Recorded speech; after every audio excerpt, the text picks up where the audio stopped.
السلام عليكم. يلا بينا نعمل كيكة شوكولاتة، الكيكة الأكثر جمالا. ده أقل حاجة أقدر أقوله عنها. كيك الشوكولاتة عملتها بطرق كتير، دي أحلى طريقة فيهم. طعمها مش قادرة أوصف لكم حلاوته، كمان بتدوب في البق وخفيفة وهشة، وكل حاجة فيها مظبوطة بالشعرة. هنحتاج بقى عشان نعمل الكيكة دي نص كوباية زيت، و3/4 كوباية لبن، ونص كوباية لبن كمان، وكوباية إلا ربع سكر، و3 معالق كاكاو، و3 بيضات، وفانيليا،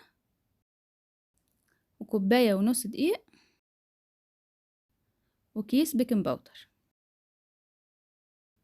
اجي بقى في الخلاط احط البيض، ومادام قلنا بيض يبقى معاه فانيليا وخل،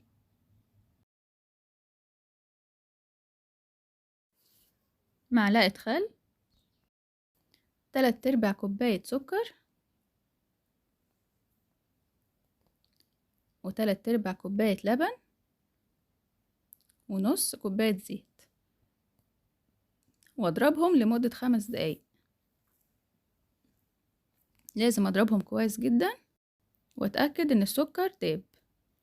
اجيب بقى الدقيق، كوباية ونص دقيق، واحط عليهم 3 معالق كبار كاكاو، وباكو بيكنج باودر او معلقة كبيرة، ورشة ملح، واقلبهم. كل المكونات اللي معايا تكون بدرجة حرارة الغرفة.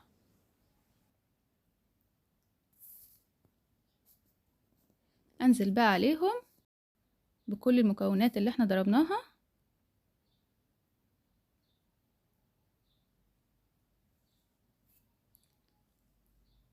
واقلبهم بالمضرب اليدوي او بمضرب الكهرباء.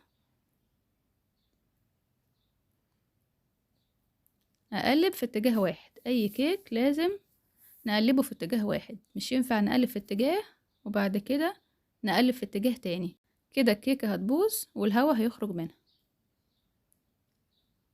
قلبت كده لحد ما الخليط امتزج.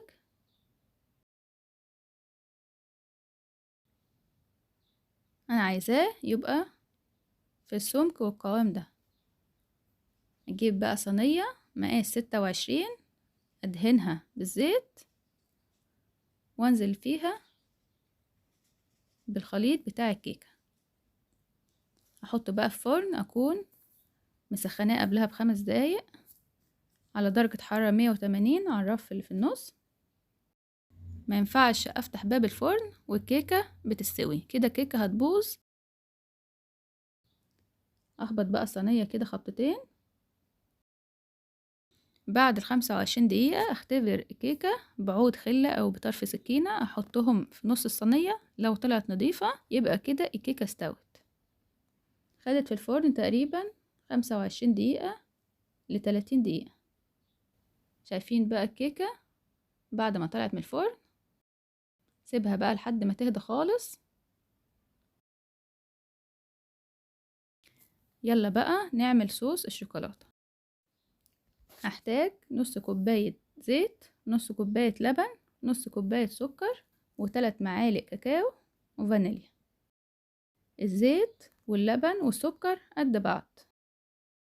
اجي بقى كده في الكبة بالملحق ده اضربها، او في الخلاط. احط بقى نص كوباية السكر،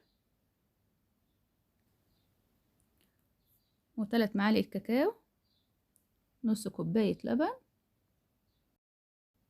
نص كوباية زيت، وفانيليا. الفانيليا السايلة افضل فانيليا في الحلويات وكيكات. لما نيجي نحط منها نحط حاجة بسيطة جدا لانها بتبقى مركزة، تدي ريحة جميلة جدا في الكيكات. اضربهم بقى كده.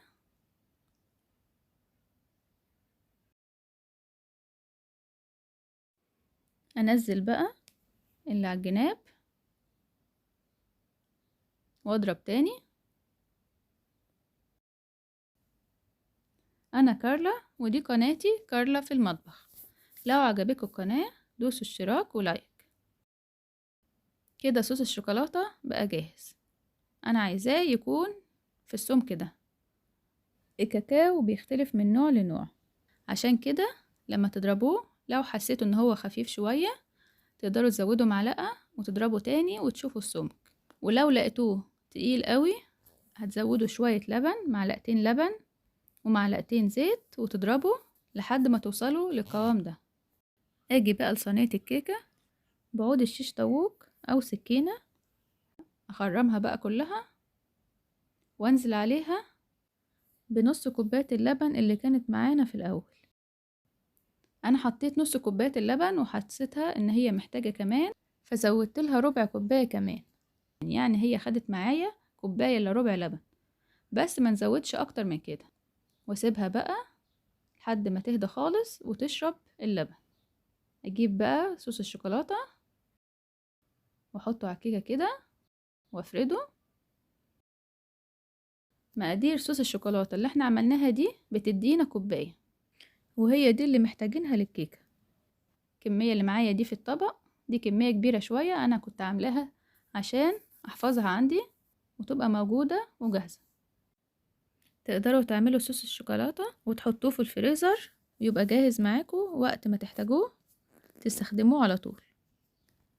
لما اجي اطلع الكيك من الفرن مش ينفع اطلعه مرة واحدة، افتح باب الفرن الاول بعد ما اطفيه لمدة 5 دقايق وبعد كده اطلعها. ما ينفعش اطلع الكيكة فجأة من درجة حرارة سخنة جدا لدرجة حرارة المطبخ، لازم ادرج درجات الحرارة عشان مش تهبط معايا. اجيب بقى كده نص معلقة كاكاو واحطها في مصفى واحطها على الوش للزينة، وده اختياري. اللي عايز ارتفاعها يبقى اقل شوية ممكن يعملها في صينية 28. صوص الشوكولاتة ممكن اعمله في الخلاط وممكن في الكبة وممكن اضربه بالمضرب الكهرباء. بس كده الكيكة بقت جاهزة. لو هدي درجة للكيكة دي من كل كيكات الشوكولاتة اديلها 10/10. احلى كيكة في طعمها بالنسبة لكل طرق كيكة الشوكولاتة، وخفيفة وهشة وكل مقاديرها مظبوطة.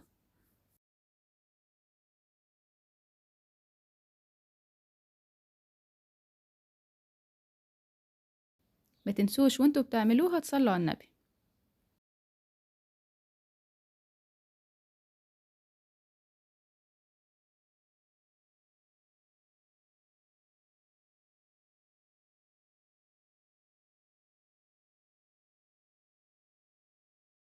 بألف هنا.